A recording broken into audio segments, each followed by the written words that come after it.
ರಾಮ ಮಂಜರಿ ಇದರ ಒಂದು ಇವತ್ತ 50ನೆಯ ಪ್ರಕರಣ, 50ನೆಯ ದಿನದ ಒಂದು ಪರಿಚಯದ. ಆಮೇಲೆ ಇದೊಂದು ಸಾಹಿತ್ಯ ಸತ್ಸಂಗ ಅಂತ ಹೇಳಿದೆ ನಾನು. ನಿನ್ನೆ ನಾನು ಶ್ರೀ ಆಮೂರವರು ಬರೆದಂಥ ಈ ಸಮಗ್ರ ಬೇಂದ್ರೆ ವಿಮರ್ಶೆ ಈ ಗ್ರಂಥವನ್ನು ನಿಮಗೆ ಪರಿಚಯಿಸಲಿಕ್ಕೆ ನಾನು ಪ್ರಯತ್ನ ಮಾಡಿದ್ದೆ. ಸ್ವಲ್ಪ ಅತ್ಯಂತ ಸಂಕ್ಷಿಪ್ತದಲ್ಲಿ. ಆ ಸಂದರ್ಭದಲ್ಲಿ ನಾನೊಂದು ಮಹತ್ವದ 2 ವಿಚಾರಗಳನ್ನು ಮೆನ್ಷನ್ ಮಾಡಬೇಕಾಗಿತ್ತು, ಆಗಲಿಲ್ಲ, ತಿಳಿಸ್ಬೇಕಾಗಿತ್ತು.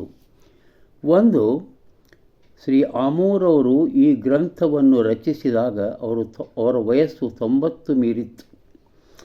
ಹೀಗಾಗಿ ಅಪಾರವಾದ ಶ್ರಮವಹಿಸಿ ಅದನ್ನು ಸರಿಯಾಗಿ ಜೋಡಿಸಿ, ಅದು DTP ಆಗಿ ಬಂದ ನಂತರ ಅದನ್ನು ಸರಿಯಾಗಿ ಲಕ್ಷ್ಯಗೊಟ್ಟು ನೋಡಿ ಎಲ್ಲವನ್ನೂ ಮಾಡಿ ಅವನ್ನು ಸರಿಯಾಗಿ ಜೋಡಿಸಿ ಪುಸ್ತಕ ರೂಪದಲ್ಲಿ ಅವನ್ನು ಹೆಂಗೆ ಇರಿಸಬೇಕು, ಅದರ ಶಿರೋನಾಮೆಯನ್ನು ಸಮಗ್ರ ಬೇಂದ್ರೆ ವಿಮರ್ಶೆಯನ್ನು ಕೊಡಬೇಕು ಅನ್ನೋ ನಿರ್ಣಯ ಮಾಡಿ ಅದನ್ನು ಆಮೂರವ್ರಿಗೆ ಒಪ್ಪಿಸಿ ಅದನ್ನು ಮಾಡಿದಂಥವರು ನಿಷ್ಠಾವಂತ ಧಾರವಾಡದ ಸಾಹಿತಿ ಶ್ರೀ GM ಹೆಗಡೆಯವರು. GM ಹೆಗಡೆಯವರ ಅಪೂರ್ವ ಸಾಹಿತ್ಯ ಸೇವೆ ಬಹಳ ಒಂದು ಅಭಿನಂದನೀಯ. ಯಾಕಂದರೆ ಬೇಂದ್ರೆಯವರ ಅಭಿಮಾನಿಗಳು ಸಮಸ್ತ ಕನ್ನಡದ ಜನತೆ ಇಂತಹ ಬೃಹತ್ ಪುಸ್ತಕವನ್ನು ಪಡೆಯಿತು. ಎಷ್ಟೋ ಜನರ ಮಹನೀಯರ ಪುಸ್ತಕಗಳು, ದೊಡ್ಡ ದೊಡ್ಡ ಬೃಹತ್ ಗ್ರಂಥಗಳು ಪ್ರಕಟ ಆಗದೇ ಇದ್ದದ್ದನ್ನು ನಾನು ಸ್ವತಃ ಕಣ್ಣಾಗಿ ನೋಡಿ ಕಣ್ಣೀರಿಟ್ಟಿದ್ದೇನೆ. ಆದರೆ ಇದು ಹಂಗೆ ಆಗಲಿಲ್ಲ. ನನಗೆ ಭಾಳ ಸಂತೋಷದ. GM ಹೆಗಡೆ ಅವರು ತಾವು ತರುಣರಿದ್ದಾಗ 1975-77ರಲ್ಲಿ ಇಳಿದು ಬಾ ತಾಯಿ ಅಭಿನಂದನ ಗ್ರಂಥಕ್ಕೂ ಅವರು ಸೇವೆ ಸಲ್ಲಿಸಿದ್ದರು. ಹೀಗಾಗಿ ಇದೊಂದು ವಿಶೇಷತೆ, ಅವರಿಗೆ ನಾವು ಕೃತಜ್ಞರು. ಮತ್ತು ಈ ಗ್ರಂಥದಲ್ಲಿ ಇನ್ನೊಂದು ಮಹತ್ವದ ವಿಷಯ ಇದೆ. ಸ್ವತಃ ದ್ವಿಭಾಷಾ ಸಾಹಿತಿ ಶ್ರೀ ಆಮೂರವರು ಅವರು ಇಂಗ್ಲೀಷ್ ಕಾವ್ಯ, ಕನ್ನಡದ ಕಾವ್ಯದ ಅಭೂತಪೂರ್ವ ಒಂದು ಗ್ರಂಥಗಳ ರಚನೆಗಳನ್ನು ಮಾಡಿದ್ದಾರೆ. ಹೀಗಾಗಿ ಅವರು ಈ ಗ್ರಂಥದಲ್ಲಿ ತಾವು ಬೇಂದ್ರೆಯವರ ಅಭಿನಂದಿಸಿದ 52 ಅದ್ಭುತ ಅಪೂರ್ವ ಇಂಗ್ಲೀಷ್ ಅನುವಾದಗಳನ್ನು ಹಾಕಿಟ್ಟಿದ್ದಾರೆ. ಆಶ್ಚರ್ಯ ಅಲ್ಲ? ನನಗೆ ಇದನ್ನು ಸಮಯ ಸಿಕ್ಕಾಗ ನಾನು ಸಂಕಲ್ಪ ಮಾಡ್ತೇನೆ, ಆ 52 ಕವನಗಳನ್ನು ನಾನು ವಾಚಿಸ್ತೇನೆ ನನ್ನ ಸಾಹಿತ್ಯ ಸತ್ಸಂಗದಲ್ಲಿ. ನಮಸ್ಕಾರ. ಈಗ ನಾವು ಮುದ್ದು ರಾಮನ ಮಂಜರಿಯತ್ತ ಸಾಗೋಣ. ಬಸವ ಅಲ್ಲಮ ಕನಕ ಸಿರಿ ಪುರಂದರ ವ್ಯಾಸ ಬರೆದರೇನ್ ಅನಿಸಿಕೆಯ ಪೊಸರು ಬೊಗಳಿಕೆಗೆ ಹೊಗಳಿಕೆಗೆ ಇರಲಿ ಯಾವುದೇ ಹೆಸರು ಗುಣವೊಂದೇ ಸತ್ಕೃತಿಗೆ ಅಂಕಿತದಲ್ಲೇನಿದೆಯೋ ಮುದ್ದು ರಾಮ.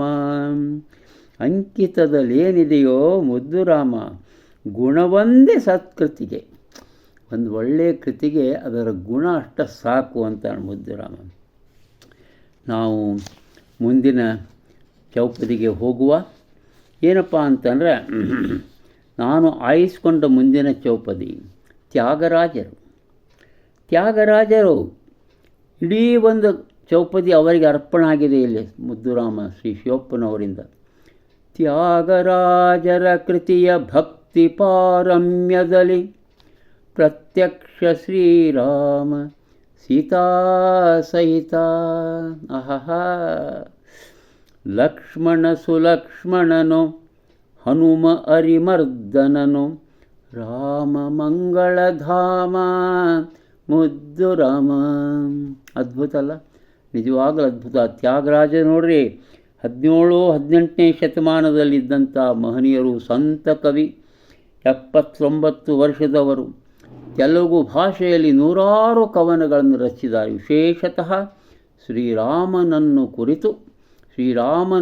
ಕುರಿತು ಕವನಗಳನ್ನು ರಚಿಸಿದ್ದಾರೆ. ಏನೋ ಭಕ್ತಿಯ ಅದ್ಭುತವಾದ ಆ ಕವನಗಳನ್ನು ಇನ್ನೂ ಜನರು ಹಾಡ್ತಾರೆ. ಅಂದರೆ ಎಷ್ಟನೇದು ಇನ್ನೂ ಹಾಡ್ತಾರೆ, ಇಷ್ಟ ಅಲ್ಲ, ಕುಣಿತಾರೆ, ಹಾಡಿ ಕುಣಿತಾರೆ. ಆ ತಿರುವಯ್ಯೂರು, ತಂಜಾವೂರು ಡಿಸ್ಟಿಕ್ನಲ್ಲಿ ತಿರುವಯ್ಯೂರಲ್ಲಿ ಅವ್ರ ಸಮಾಧಿ ಇದೆ. ದೊಡ್ಡ ಉತ್ಸವ ಆಗ್ತಾಯಿದೆ. ಶ್ರೀರಾಮನ ಭಕ್ತರು ಅವರು ಶ್ರೀ ತ್ಯಾಗರಾಜರು. ಮುಂದಕ್ಕೆ ಸಾಗೋಣ.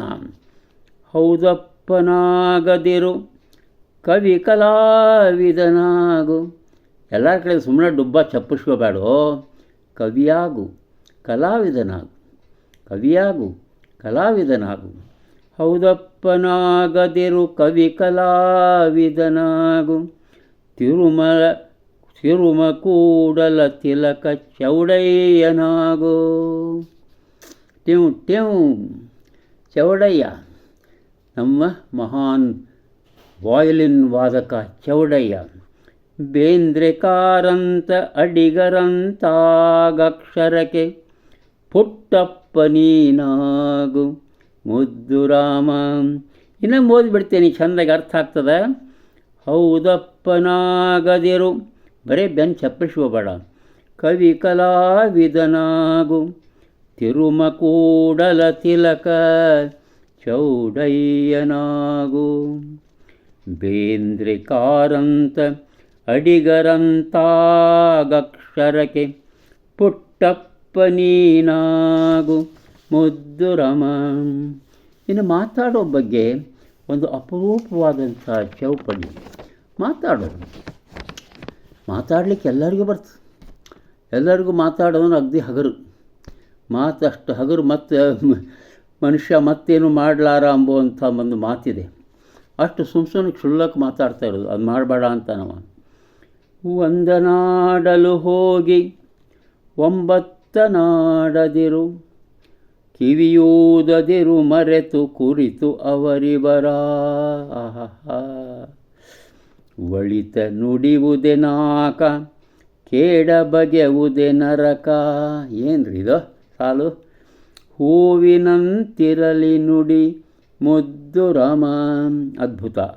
ಹೂವಿನಂತಿರಲಿ ನುಡಿ ಮುದ್ದು ರಾಮ. ಅದ್ಭುತ ಅಲ್ಲ? ಎಷ್ಟು ಚಂದ ರೀ. ಏನು ಹುಚ್ಚುಚ್ಚನಾಗಿ ಮಾತಾಡ್ಕೋತಿರ್ಬಾರ, ಒಳ್ಳೆ ಮಾತಾಡ್ಕೋತ ಚೆಂದಾಗಿರು. ಮುಂದಿಂದು 890. ಇದು ನೋಡ್ರಿ, ನಮ್ಮ ಗದುಗಿನ ಕುಮಾರವ್ಯಾಸ ಶರಣರು ಬರ್ತಾರಿರೋಗ. ಕೃಷ್ಣ ಮೆಚ್ಚುವ ತೆರದಿ ಬೆರದ ಕುಮಾರವು ವ್ಯಾಸ, ಲಿಂಗ ಮೆಚ್ಚಿತು ಅಂತೆ ಶರಣ ಬರೆದಂತೆ. ಅಹುದಹುದು ಎನ್ನುವಂತೆ ರಚನೆ ಇದ್ದರೆ ಚಂದ, ಜೀವ ಸಂಸ್ಕೃತಿ ಮಾತು ಮುದ್ದು ರಾಮ. ಜೀವ ಸಂಸ್ಕೃತಿ ಮಾತು ಮುದ್ದು ರಾಮ. ನಮ್ಮ ಗದುಗಿನ ಕುಮಾರವ್ಯಾಸ ಅವ ಬರೆದಂಥ ದಶಪರ್ವ ಭಾರತವನು ಭಕ್ತಿಯಲ್ಲಿ ಬರೆದ ನಿವನು. ಹೆಸರಾಯಿತು ಅಮಗೆ ಇಂದು ಕುವರವ್ಯಾಸನೆಂದು. ಒಂದು ಅದ್ಭುತವಾದ ಆರತಿ ಹಾಡು ಸಹಿತದ ಅವನ ಮೇಲೆ. ಅದನ್ನು ಗಮಕ ರೂಪದಲ್ಲಿ ಹಾಡಿದಾಗ ಕೊನೆಯಲ್ಲೇ ಆರತಿ ಮಾಡ್ತೀವಿ, ಆವಾಗಿ ಹಾಡು. ದಶಪರ್ವ ಭಾರತವನು ಭಕ್ತಿಯಿಂಬರೆದ ನಿವನು, ಹೆಸರಾಯಿತು ಅಮಗೆ ಎಂದು ಕುವರವ್ಯಾಸನೆಂದು. ಕರ್ನಾಟಕ ಭಾರತ ಕಥಾ ಮಂಜರಿ. ಇವತ್ತು ನಾವು ಮುದ್ದು ರಾಮ ಮಂಜರಿ ಅಂತ ನಾವು ಇದನ್ನು ಪುಸ್ತಕ ಓದ್ತೇವೆ. ಆವಾಗ 400 ವರ್ಷದ ಹಿಂದೆ ಕುಮಾರವ್ಯಾಸ ಮಂಜರಿ ಶಬ್ದವನ್ನು ಪ್ರಯೋಗ ಮಾಡಿದ್ದ ಅಲ್ವಾ? ಎಷ್ಟು ಅದ್ಭುತವಾದ ನಾರಾಯಣಪ್ಪನ ಕೆಲಸ ಅಂತ ಹೇಳ್ಬೋದು. ಮುಂದೆ ನಾವು ಇನ್ನೊಂದು ಓದಿಬಿಡ್ತೇನೆ ಬರೀ. ಯಾವುದಪ್ಪ? ಇತ್ತ ಒಂದನ್ನಾಡಿ ಅತ್ತನೂರಾಡಿದರು, ಪರಭಾರೆ ಮಾಡದಿರು ಕಾವ್ಯಶಕ್ತಿಯನು. ಫಲವಿರದ ಬಹುಭಾಷೆ ಆಡದಿಹ ದನಿಮೇಲು, ನುಡಿಯಂತೆ ಮನವಿರಲಿ ಮುದ್ದು ರಾಮ. ನುಡಿಯಂತೆ ಮನವಿರಲಿ ಮುದ್ದು ರಾಮ. ಎಷ್ಟು ಅದ್ಭುತ ಅಲ್ಲ? ಎಷ್ಟು ಅದ್ಭುತ ಅಂತ ಅನ್ನಿಸ್ತದಂತಂದ್ರೆ ಅಷ್ಟು ಅದ್ಭುತ ಅಂತ ಅನ್ನಿಸ್ತದ. ಇನ್ನೊಮ್ಮೆ ಮತ್ತೆ ನಾಳೆ ಮುಂದುವರಿಸೋಣ. ನಮಸ್ಕಾರ.